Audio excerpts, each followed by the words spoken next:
Hello, my name is Roz. I would like to share a review I made of the Mueller Report and what I got out of reading it. But first, a few pieces of information for you. First, I am not a lawyer. I am a person interested in politics and the future of our democracy, who felt that in order to really understand what happened during the 2016 presidential election, I had to read the full Mueller report as soon as it came out. I knew that there would be months of discussion and debate about the report by the public, the media, and by elected officials. I felt it was my responsibility to read the report myself to see what it actually said. Second, the purpose of the investigation was to determine whether or not there was Russian interference in the election, and if so, how the Russians interfered. Also, Mueller's team was charged with determining if there was a criminal conspiracy to assist the Trump election efforts between the Russians and anyone interested in the Trump campaign. To prove a criminal conspiracy in court, the evidence must show that there was an actual agreement between two parties. All of that information is covered in Volume 1 of the report. Volume 2 of the report looks into whether or not the president obstructed justice or tried to obstruct justice by actions meant to interfere with the work of the investigation.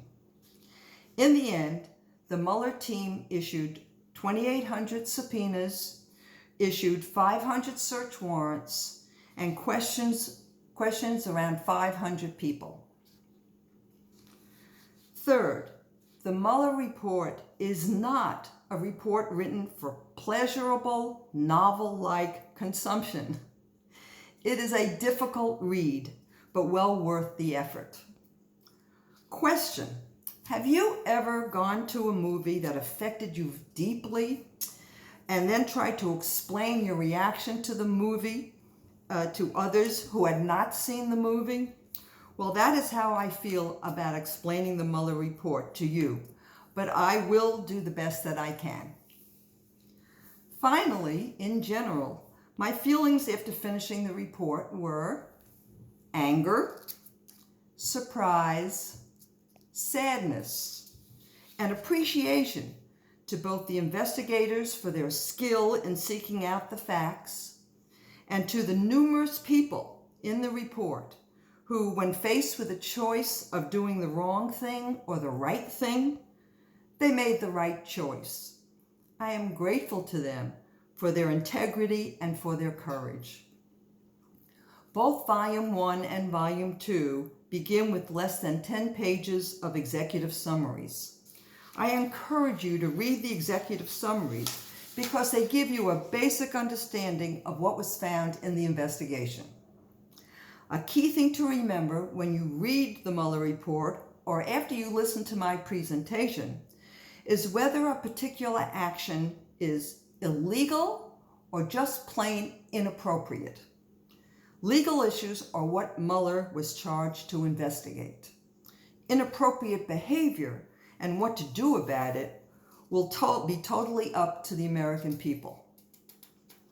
So let's begin our journey into the Mueller report. I hope it will not be too painful. Let's look at Volume 1, Russian Interference in the 2016 election. Let me first explain about redactions. Over 80% of the redactions are found in Volume 1. Redactions are blacked out parts of the report that the special counsel determined should not be made public. And I'm going to show you now an example page of redactions. This is what some pages look like that are redacted.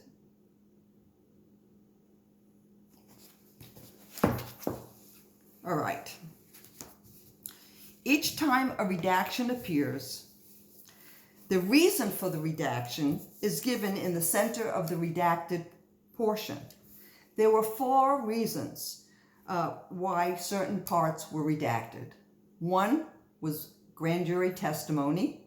2 was intelligence techniques. 3 was personal privacy. And 4 was harm to an ongoing matter. By far, the most redactions were of number 4, which raises all kinds of questions. What are all those ongoing matters? The Russians interfered in our election in 2 ways. One was a massive, comprehensive social media campaign aimed at damaging the Clinton campaign. And the second was a computer hacking operation.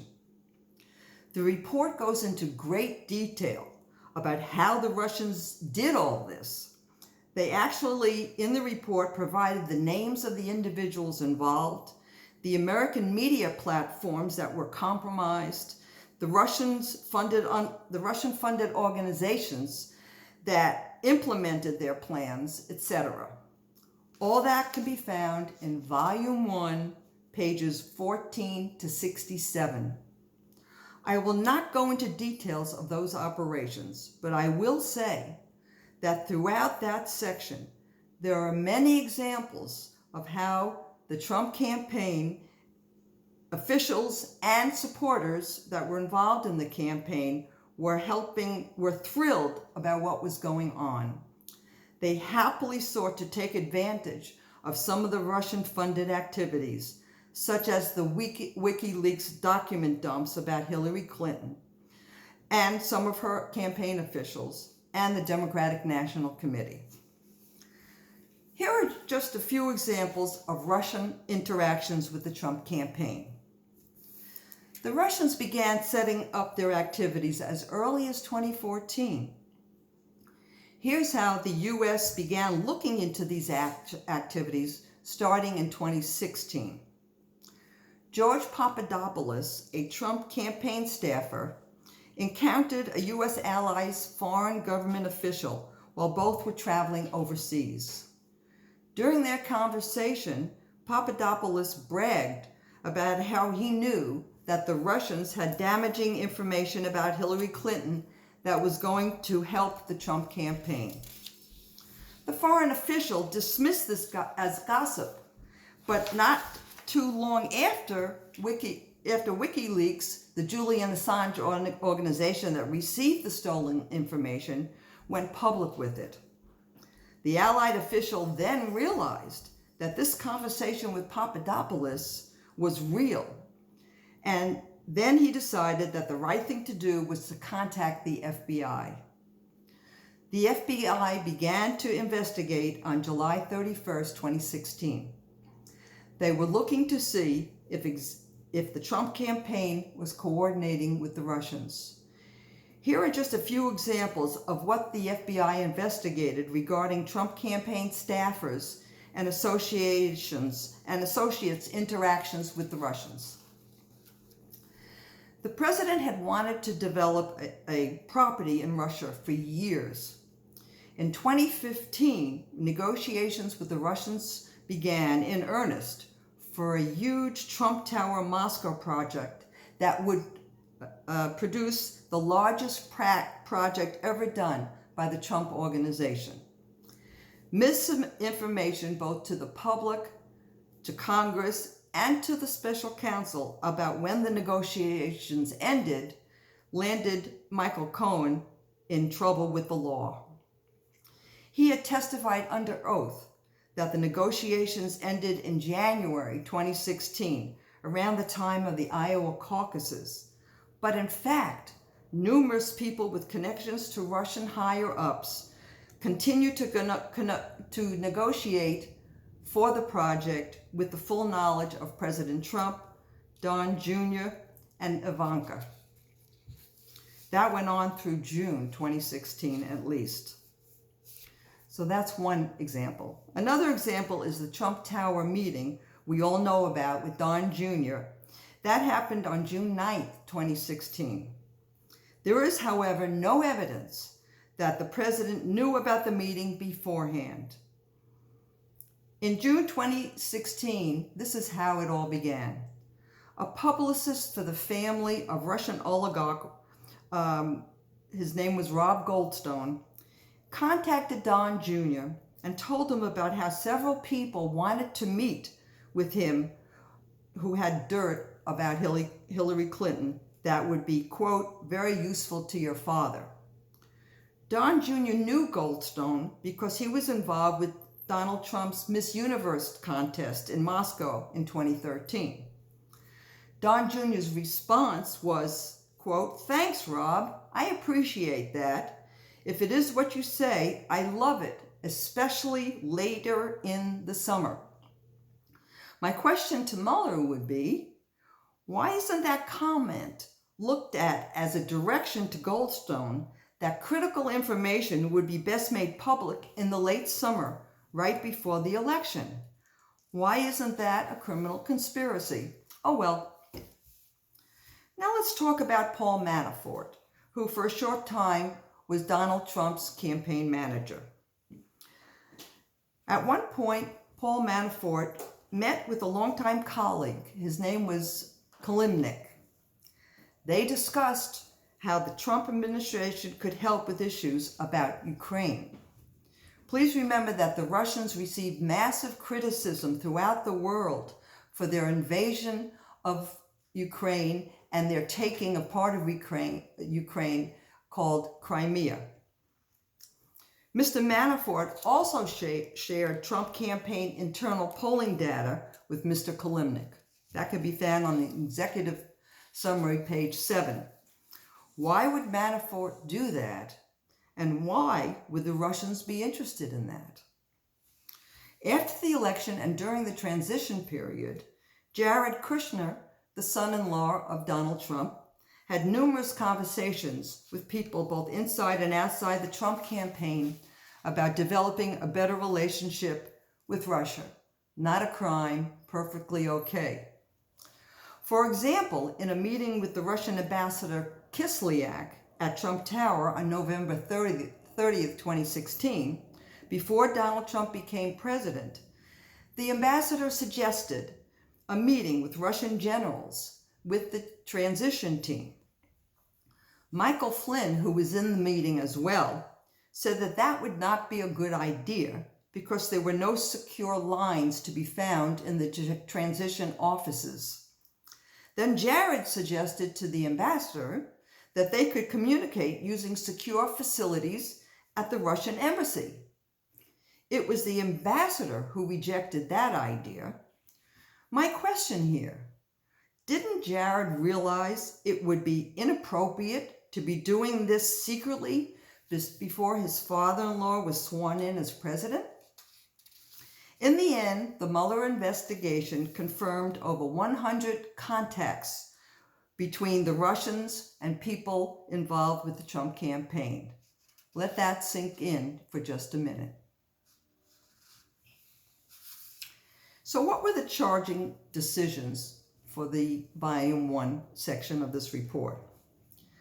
After thoroughly investigating Russian interference, and if anyone from the Trump campaign coordinated with the Russians, was anyone charged with a crime?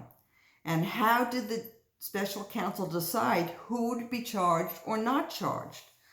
I would like to read to you now a section of the executive summary.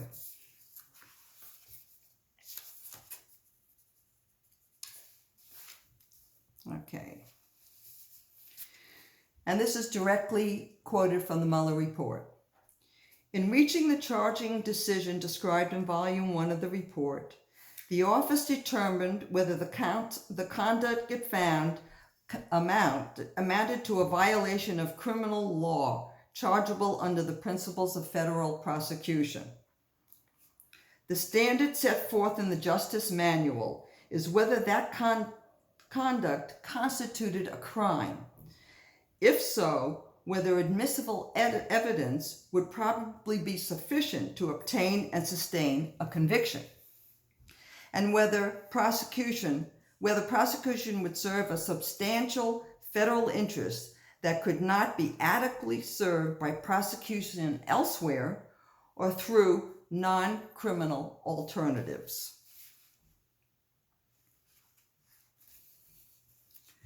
Then they went on to say, while the investigation identified numerous links between individuals with ties to the Russian government and individuals associated with the Trump campaign, the evidence was insufficient to support criminal charges.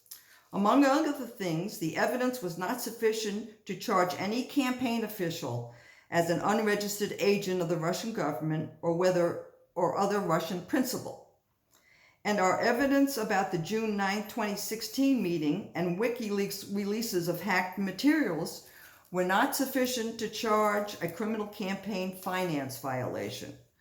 Further, the evidence was not sufficient to charge that any member of the Trump campaign conspired with representatives of the Russian government to interfere in the 2016 election. The investigation established that several individuals affiliated with the Trump campaign lied to the special counsel and to Congress about their interactions with Russian-affiliated individuals. Those lies materially impaired the investigation of Russian election interference. The special counsel charged some of those lies as violations of the federal false statement statutes. Former National Security Advisor Michael Flynn pleaded guilty to lying about his interactions with Russian Ambassador Kislyak during the transition period. George Papadopoulos, the foreign policy advisor, pleaded guilty to lying to investigators. And former Trump attorney Michael Cohen, in the form of thousands of emails, said that he was not telling the truth. He pleaded guilty to making false statements in Congress about the Trump Tower Moscow project. The special counsel collected massive evidence of how individual Russians and Russian-affiliated organizations broke U.S. federal laws. 13 Russians were indicted, along with 3 others, but it's unlikely that anyone will wind up in a U.S. court because they are all overseas. Although, as I mentioned, Mueller listed several people who were involved with making false statements. Mueller also listed several reasons for not charging more people. One reason was that individuals invoked their Fifth Amendment rights. Second was that some individuals provided information that was false or incomplete. Also, some witnesses and documents were not in the U.S. and unavailable to the special counsel. And finally, some relevant information was either deleted or encrypted. Now, this is a critical statement from the Mueller report. There is also no evidence that the Trump campaign knew that any of the investigated campaign rallies and social media posts were paid for and coordinated by foreign nationals. That's on page 35B at the top. The final observation of Volume 1 in the Mueller report was this. There were many links between the Trump campaign and individuals tied to the Russian government. But the investigation did not establish that the campaign coordinated or conspired with the Russian government to interfere in the election. I'd like to now go into how the report explains the difference between collusion and conspiracy. That's on page 180 and 181 of Volume 1. And this is what Mueller says. The term collusion was first evaluated by the special counsel to see if it applied to criminal activity in this case. The term collusion is sometimes used in criminal antitrust cases. To quote the Mueller report, quote, "But collusion is not a specific offense or theory of liability found in the U.S. Code, nor is it a term of art in federal criminal law," unquote. For that reason, the special counsel focused on the term conspiracy. The investigation did not establish that the contacts described in Volume 1 amounted to an agreement to commit any substantive violation of criminal law. The report also uses the term willfully and knowingly when discussing the criminal act of conspiracy. However, there were Trump people who were charged with the criminal act of providing false statements to government officials. They were George Papadopoulos, Michael Flynn, and Michael Cohen.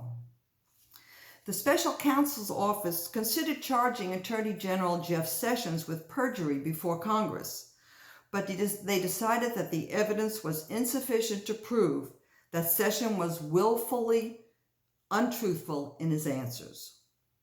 So now, onward to Volume 2, Obstruction of Justice. The executive summary for Volume 2 can be found on pages 1 through 8. It is an excellent summary of 10 events that were investigated for the crime of obstruction of justice. Read this and you could basically skip the rest of the report. On page 1 of the executive summary, the Mueller Report explains why the investigation could not be considered a normal investigation. One was because the Office of Legal Counsel had a long-standing opinion that a sitting president cannot be indicted because it could undermine a president's capacity to perform her or his constitutional duties. A sitting president could be criminally investigated, and there's a little bit more about that in this report. The Office of Legal Counsel had an opinion also that the president has no immunity from prosecution after he or she leaves office. On page 2, the special counsel team then concluded they could not reach a judgment of criminal activity because it was their belief that it would be unfair, as the president would have no means to clear his name in any official way, unlike in a trial. That explanation is further explained on a footnote on the bottom of page 2. The Mueller report goes on to say that if there was clear evidence that the president did not commit obstruction of justice, they would so state. Quote, accordingly, while the report does not conclude that the president committed a crime, it also does not exonerate him. Unquote. Now, here are some key examples in the executive summary of the factual results that the team found when they were investigating obstruction of justice. The first one was the campaign's response to reports of Russian support for Donald Trump. Mr. Trump, and I refer to him that way here because this was during the campaign, and so he was not president yet. Mr. Trump publicly expressed doubt that the Russians were doing the hacking, while at the same time, he was trying to find out more information from WikiLeaks. Second, Mr. Trump publicly denied business negotiations with Russia, while negotiations for the Trump Tower project was ongoing. Now, this is a friendly reminder from me. It is not illegal to publicly say untruths to the American people. That is not a crime. Another example is President Trump's conduct regarding FBI Director Comey and Michael Flynn. In January 2017, shortly after the president was inaugurated, the president invited FBI Director Comey to a private dinner with him and asked for his loyalty. This happened a day after he was told that Flynn had lied to the vice president about his talks with the Russians. The day after Flynn's resignation as National Security Advisor, the president told an outside advisor that, quote, now that we fired Flynn, the Russian thing is over, unquote. Then the same day, he privately asked Comey to, quote, let Flynn go, unquote. Soon after, the president asked the Deputy National Security Advisor, Casey McFarland, to draft an internal letter stating the president had not directed Flynn to discuss sanctions with the Russians. She refused to do this because she didn't know if that was true. So let's look at the president's reaction to the continuing Russia investigation. For months, the president continued efforts to pressure Attorney General Sessions to unrecuse himself from overseeing the Mueller investigation. He told advisors he should have an attorney general who would protect him. The president also pressed the directors of national security, the NSA, the director of the CIA, and the director of national intelligence to publicly say the president had no connection with the Russian interference. They all refused to do that.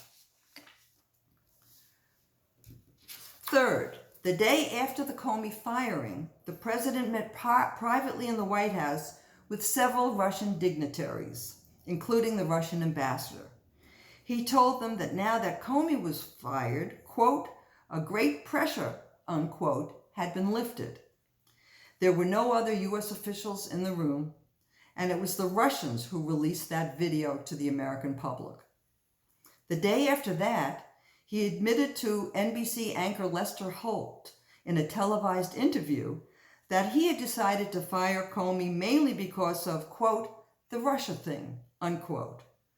Originally, he was pushing the story in public that the reason he fired Comey was because of how Comey had handled the Hillary Clinton email investigation. Now let's look at the appointment of special counsel and the efforts of the president to remove him. When the president was told of the appointment of the special counsel to do the investigation, he told his advisors that, quote, this was the end of his presidency, unquote. This is where the president also used some flowery words that I will not repeat. Soon after, the president began his negative tweets about the Department of Justice and of the special counsel, Robert Mueller. The president called his White House counsel, Don McGahn, at home and directed him to call Deputy Attorney General Rod Rosenstein, who was now overseeing the investigation because Sessions had recused himself. And he wanted Rosenstein to tell him to say that the special counsel had conflicts and must be removed. McGahn refused to make the call. Then the president wrote out a written statement that he wanted his informal outside advisor, Corey Lewandowski, to deliver to Attorney General Sessions. Sessions was to publicly say that the investigation was unfair to the president, that the president had done nothing wrong, and that Sessions, would be meeting with the special counsel to direct the special counsel that investigations into election meddling would apply only to future elections. Lewandowski didn't want to do that, so he passed the order on to a White House staff aide, who also refused to do it. Now let's see the June 9th Trump Tower meeting and the efforts to prevent its public disclosure. On several occasions, the president directed aides not to publicly disclose the emails that had set up the meeting. Before the meeting became public, the president edited the Don Jr. statement about the meeting. The president deleted any reference to the purpose of the meeting, the real purpose, which was supposed to be the Russians' offer of damaging information about Hillary Clinton. Instead, what was left in the statement was a discussion about Russian adoptions. So what was the effort to have Don McGahn deny the president had ordered him to have the special counsel removed? News stories began to appear about how the president had pressured the White House counsel to fire the special counsel. the president directed McGahn to create a false record, saying the president did not direct McGahn to fire the special counsel. McGahn refused to do it because he told the president that would be untrue. McGahn then told others that he would resign if he was forced to write that. At that point, the president backed off. Now let's look at the conduct of the president towards Michael Flynn, Paul Manafort, and Michael Cohen. The president spoke with Flynn after he resigned and publicly praised both Flynn and Paul Manafort when it looked like they both were not going to be cooperating with the special counsel investigation. With his personal attorney, Michael Cohen, the president's attitude and public comments changed from praise to castigation when Cohen became a cooperating witness to the special counsel. At first, the president told Cohen to, quote, stay strong, and that Cohen was, quote, a good man. After Cohen started cooperating, the president publicly called him a rat. So what are the overreaching factual issues? This is how the report interpreted what they found and how it relates to federal law. This is what the report points out. You don't need proof of an underlying crime to charge someone with obstruction of justice, although the absence of an underlying crime does affect the analysis of the president's intent for doing the things he did. Many of the president's actions were done in full public view, such as dangling pardons and discouraging cooperation. That is unusual, but does not give the president a pass for the conduct. The actions still do harm to the integrity of the justice system. And finally, the report encourages people to look at the overall pattern of the president's behavior. So what is the legal framework for charging someone with obstruction of justice? There are three basic elements. 1, an obstructive act. This is conduct that has been shown to have occurred. It can be a criminal act even if the conduct is otherwise lawful. 2nd, nexus. This means the act must have a connection and be in close proximity to an official proceeding going on, such as a sitting grand jury, a congressional investigation or hearing, or other judicial investigations that are occurring. And the third element is very important, and that is intent. A charge of obstruction of justice can be brought if it can be proven that the conduct was knowingly conducted for an improper motive. It does not matter if the outcome of the conduct was successful. It is still a criminal offense. There were 10 presidential actions investigated by the Mueller team. These were discussed briefly just now in the executive summary of Volume 2. The details can be found on pages 15 through 158 of Volume 2. The report for each one is divided into several sections. First, the Mueller report gives an overview of the action. Second, the Mueller report provides the extensive evidence they collected about that action. Third, they analyze the evidence based on the 3 obstruction of justice elements I just explained. And finally, the special counsel states once again that they did not reach a conclusion of whether or not crimes were committed. Why that is has been mentioned here in my report. I will only give you a few examples of the 10. Now, it all makes for an interesting read, but I really do not want to put too many people asleep, so I'm only going to talk briefly about 3. The president's decision to fire Comey. Yes, the obstructive act could be firing Comey. The evidence of intent, a corrupt motive, includes the meeting with the Russians in the Oval Office and the Lester Holt interview. But it could be correct that the president thought that the Department of Justice and Comey's refusal to publicly state he wasn't under investigation was hampering his ability to conduct foreign policy. Other evidence showed that the president wanted to protect himself from an investigation into his campaign. That is on page 76 through 77 of Volume 2. Another example is the president's efforts to remove the special counsel. The president was very angry when he found out a special counsel had been appointed. He spent a lot of time privately and publicly trying to convince his aides and the public that Robert Mueller had conflicts of interest and had to be removed.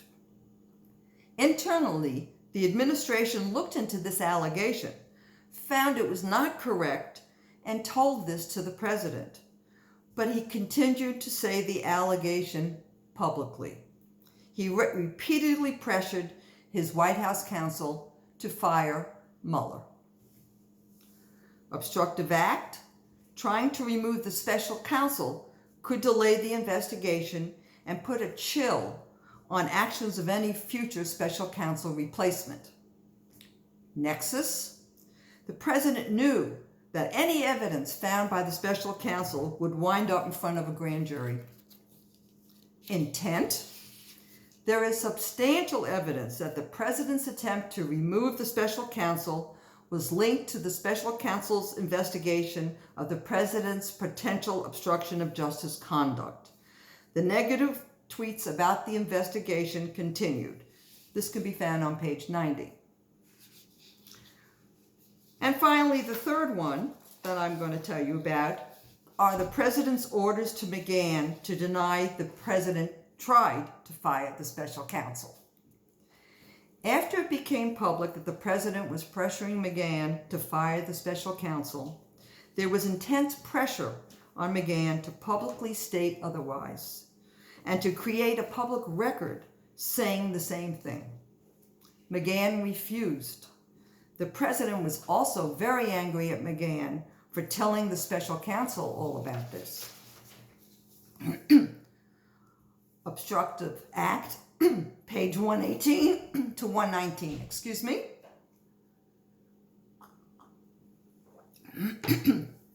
Evidence supports McGahn's memory of the conversations with the president. The president's argument was that he didn't use the technical word fire when he pressured McGahn about removing the special counsel. Ordering McGahn to create a false document is an obstructive act. So what about intent? I'm going to read you from page 120 of the report.